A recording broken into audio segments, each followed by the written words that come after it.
नमस्कार दोस्तों, मैं विकास राय आप सभी का बहुत बहुत स्वागत करता हूं विकास जीएस क्लासेस में। दोस्तों, जैसा कि आप चित्र देखकर समझ रहे होंगे, चौहान सर से आज हमारी मुलाकात हुई भोपाल में। चौहान सर हमें मिले और हमने एक नए आइडिया चौहान सर को सुझाया, जिस आइडिया को चौहान सर ग्रुप में आप सभी के समक्ष भी रख चुके हैं। दोस्तों, ये बहुत ही अच्छा आइडिया है। हम शांतिपूर्ण तरीके से, गांधीवादी तरीके से अपने आंदोलन को, अपनी विचारधारा को सरकार एवं मीडिया तक पहुंचा सकते हैं।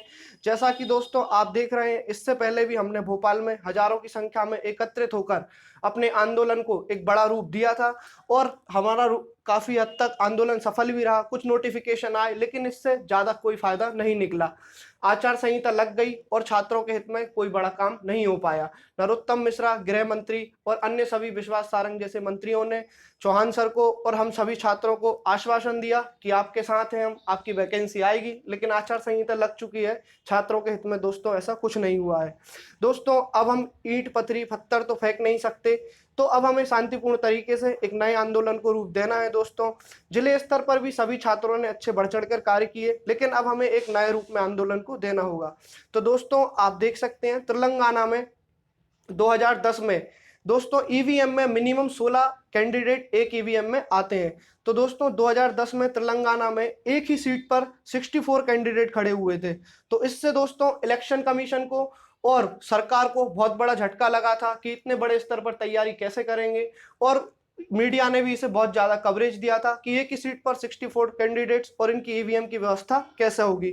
तो दोस्तों, इसी प्रकार से हमने अपने आंदोलन को रूपरेखा देने का सोचा है और हम भी आंदोलन को रूपरेखा इसी प्रकार से देंगे और एक ऐसा ही आंदोलन हम करना चाह रहे हैं।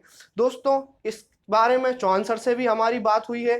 दोस्तों, इस हम चाहते हैं कि चंबल क्षेत्र में किसी भी एक अच्छी सीट पर हम अपने कम से कम 100 उम्मीदवारों को चुनाव में खड़ा करते हैं और एक ही सीट पर पूरे 100 उम्मीदवार होंगे। मतलब कि आप समझ रहे हैं दोस्तों, एक पोलिंग बूथ पर कितनी सीटें आएंगी, कितनी ईवीएम मशीन रखनी होंगी। और इससे कहीं ना कहीं इलेक्शन कमीशन को झटका पहुंचेगा और दोस्तों इस खबर को इंटरनेशनल मुद्दा भी दिया जाएगा। सभी मीडिया मजबूर हो जाएंगी इसे कवरेज करने के लिए। तो दोस्तों, इसके लिए अगर जैसे हमारी जमानत जब्त भी होती है, तो आप सभी लोगों का सहयोग बहुत ज्यादा जरूरी है।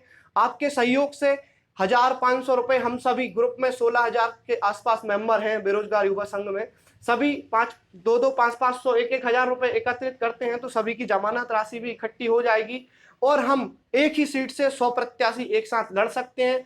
और दोस्तों, रही बात प्रचार की, तो किसी भी कोविड-19 के दौर में किसी भी नेता मंत्री को अपने साथ 2 से 4 मेंबर के लेके घूम सकता है बस।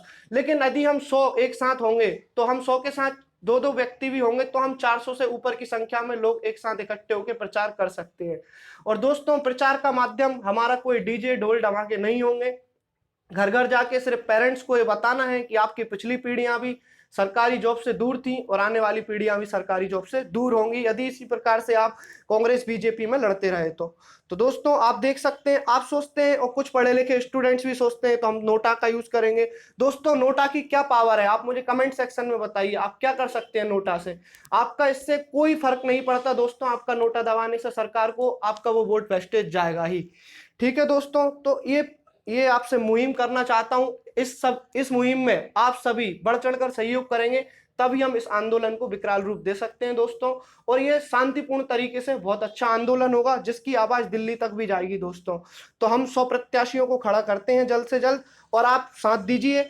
हम जो भी जमानत राशि होगी उसके पैसे भी इकट्ठे करे जाएंगे। सभी कार्य निष्पक्षता से होंगे, किसी भी प्रकार की कोई उसमें धोखाधड़ी भी नहीं होगी। और दोस्तों, इसकी लास्ट डेट आपको भी पता है, नामांकन दर्ज करने की डेट 16 अक्टूबर है। तो आप सभी 16 अक्टूबर के पहले पहले तक बता दीजिए आपको कौन सी सीट अच्छी लग रही है, किस सीट से हम, मेरा कहना है ग्वालियर चंबल सीट पे यदि हम फोकस करते हैं तो वहां से हमें ज्यादा हाईलाइटेड मिलेगी और दोस्तों कवरेज भी अच्छा होगा। अन्यथा यदि हम ज्यादा लेट होते हैं तो हम पिछड़ते जाएंगे और चुनाव एक बार हो गए तो उसके बाद दोस्तों हमारी कोई सुनने वाला नहीं है। और आप भूल जाइए, पिछले 3 साल तक, आने वाले 3 साल तक भी कोई वैकेंसी आएगी, आपको बहुत दूर फेंक दिया जाएगा जब नए चुनाव 2023 में होंगे, जब आपके रोजगार पर चर्चा होगी।